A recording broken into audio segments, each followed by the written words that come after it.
আসসালামু আলাইকুম প্রিয় শিক্ষার্থী। আজকের এই পর্বে আমরা দ্বাদশ অধ্যায় সিলেট বোর্ড 2025 কোশ্চেন নিয়ে আলোচনা করব। তো দ্বাদশ অধ্যায় 2025 যারা পরীক্ষা দিয়েছিল তাদের হচ্ছে কি এই সৃজনশীল প্রশ্নটা এসেছিল দ্বাদশ অধ্যায় থেকে। তো আমরা একটু দেখি যে প্রথমত উদ্দীপকটা একটু পড়ি।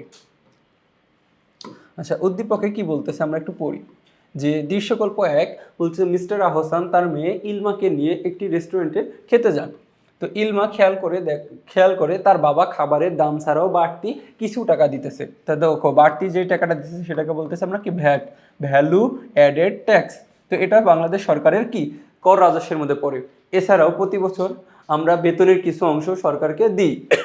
এখন বলতেছে দৃশ্যকল্প 2 যে আলভি এমএ পাশ করে পছন্দ মতো চাকরি না পেয়ে বাবার জমি বন্ধক রেখে কি করছেন, একটি ব্যাংক থেকে ঋণ নিয়ে হাঁস মুরগি খামার দেয় এবং নিজেকে কি নিজের পুকুরে মাছ চাষ করে। এখন আলভির খামারে গ্রামের বেশ কিছু যুবক কি করে, কাজ করে। বলতেছে ক নম্বর বিহিত মুদ্রা কাকে বলে।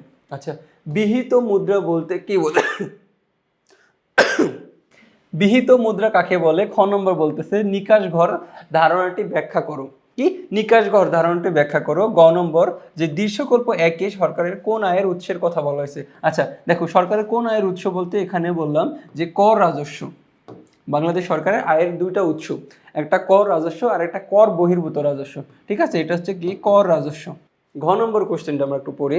আচ্ছা বলতেছে তুমি কি মনে করো দৃশ্যকল্প 2 বর্ণিত ব্যাংকটি দারিদ্র বিমোচনে ভূমিকা রাখে।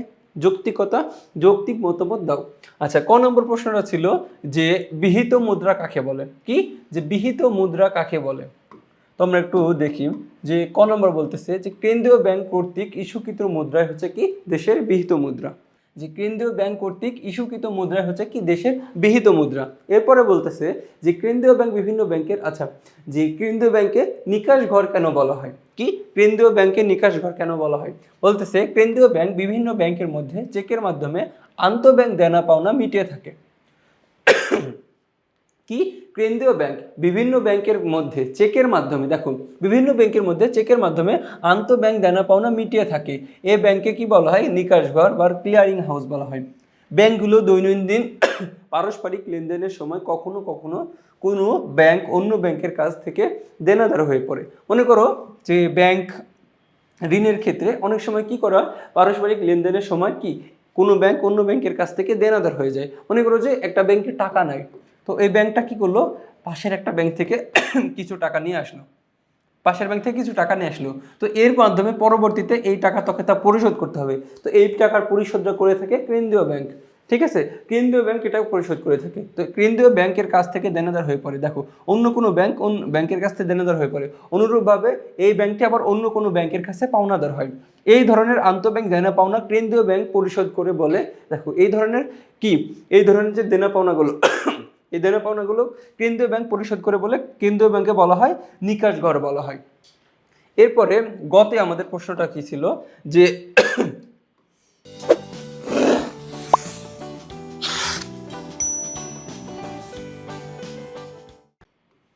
আচ্ছা সরি আমার একটু কাশি। আচ্ছা, গতে বলতেছে যে দৃশ্যপট 1 সরকারের কোন রাজস্বের কথা বলা হয়েছে। ঠিক আছে, এখন দেখো দৃশ্যপট 1 সরকারের আয়ের কর রাজস্বের কথা বলা হয়েছে। কি সরকারের কর রাজস্বের কথা বলা হয়েছে। দেখো সরকারের আয়ের উৎস হচ্ছে দুইটা, একটা কর রাজস্ব আর একটা হচ্ছে কি কর বহির্ভূত রাজস্ব। আর ভ্যাট যেটা ছিল যে এটা হচ্ছে বলতেছে যে কর রাজস্বের মধ্যে পড়ে। বলতেছে বাংলাদেশ সরকার দেশের জনগণ বিভিন্ন ব্যবসায় ও শিল্প কারখানার ওপর যে কর ধার্য করে তা থেকে প্রাপ্ত আয়কে কর রাজস্ব বলে।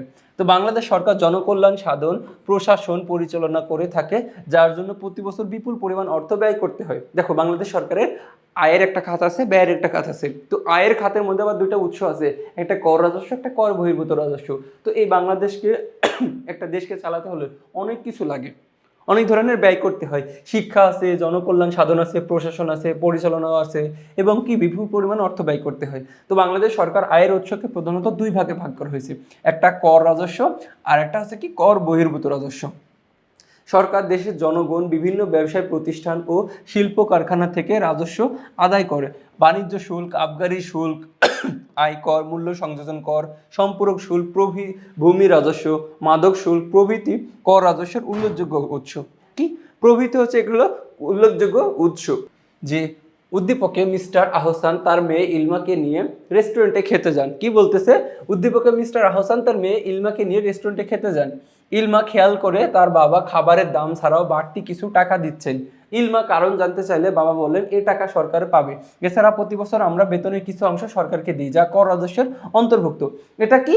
কর রাজস্বের অন্তর্ভুক্ত। ঠিক আছে, এরপরে আচ্ছা এরপরে বলতেছে, হ্যাঁ আমি মনে করি দৃশ্যকল্প 2 এ বর্ণিত ব্যাংকটি দারিদ্র বিমোচনে ভূমিকা রাখবে। আচ্ছা বলেছিল যে দৃশ্যকল্প 2 এ ব্যাংকটি কি তোমার দারিদ্র বিমোচনে কি ভূমিকা রাখে, তোমার বক্তব্য উপস্থাপন করতে বলছিল। এখন আমি বলতেছি যে হ্যাঁ আমি মনে করি যে দৃশ্যকল্প 2 এ বর্ণিত ব্যাংকটি দারিদ্র বিমোচনে ভূমিকা রাখে। আচ্ছা উদ্দীপকে দারিদ্র বিমোচনে যে ব্যাংকটি গুরুত্বপূর্ণ ভূমিকা রাখে তা হলো বাংলাদেশের কৃষি ব্যাংক। কি? বাংলাদেশ কৃষি ব্যাংক ভূমিকা রাখে। তো উদ্দীপকের আলভি MA পাশ করে পছন্দ মতো চাকরি না পেয়ে বাবার জমি বন্ধক রেখে একটি বিশেষ আর্থিক প্রতিষ্ঠানে থেকে ঋণ নিয়ে হাঁস মুরগির খামার দেয় এবং পুকুরে মাছ চাষ করে। এখন আলভির খামারে কি গ্রামের বেশ কিছু যুবক কাজ করে। মূলত এ ধরনের ঋণ বাংলাদেশ কৃষি ব্যাংক প্রদান করে। কোন ব্যাংক প্রদান করে থাকে? বাংলাদেশ কৃষি ব্যাংক প্রদান করে থাকে।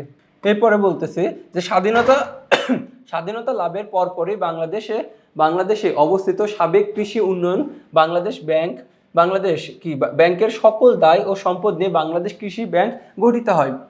দারিদ্র্য বিমোচন এবং কর্মসংস্থান সৃষ্টিতে কৃষি ব্যাংকের ভূমিকা কি গুরুত্বপূর্ণ? দেখো গুরুত্বপূর্ণ ভূমিকা রয়েছে। তো বাংলাদেশ কৃষি ব্যাংক কৃষির উৎপাদন বৃদ্ধির জন্য কৃষকদের স্বল্প, মধ্যম ও দীর্ঘমেয়াদী ঋণ প্রদান করে থাকে। কোন কোন মাধ্যমে? স্বল্প, মধ্যম এবং দীর্ঘমেয়াদী ঋণ প্রদান করে থাকে। হালের বলদ, তারপরে কি বীজ, সার, কৃষি যন্ত্রপাতি, তারপরে কি পানি সেচের জন্য শক্তিশালিত পাম্প, গভীর ও অগভীর নলকূপ স্থাপন প্রভৃতি কাজের জন্য কৃষি ব্যাংক ঋণ প্রদান করে থাকে। বর্তমানে কৃষি কাজ ছাড়াও হাঁস মুরগি ও পশুপালন, মৎস্য চাষ, গুটি পোকা চাষ, ফুলের চাষ, কুটির শিল্পের জন্য এই ব্যাংক কি করে থাকে? ঋণ প্রদান করে থাকে। সুতরাং বলা যায় দারিদ্র বিমোচন। দেখো সুতরাং কি বলতেছে যে দারিদ্র বিমোচনে বাংলাদেশ কৃষি ব্যাংক গুরুত্বপূর্ণ ভূমিকা পালন করে আসছে। তো এর মাধ্যমে আমরা কি এই যে সৃজনশীল প্রশ্নটা শেষ করলাম। তো পরবর্তী তোমাদের সাথে আবার দেখা হবে। ততক্ষণ পর্যন্ত তোমরা সুস্থ থাকো, ভালো থাকো। আসসালামু আলাইকুম।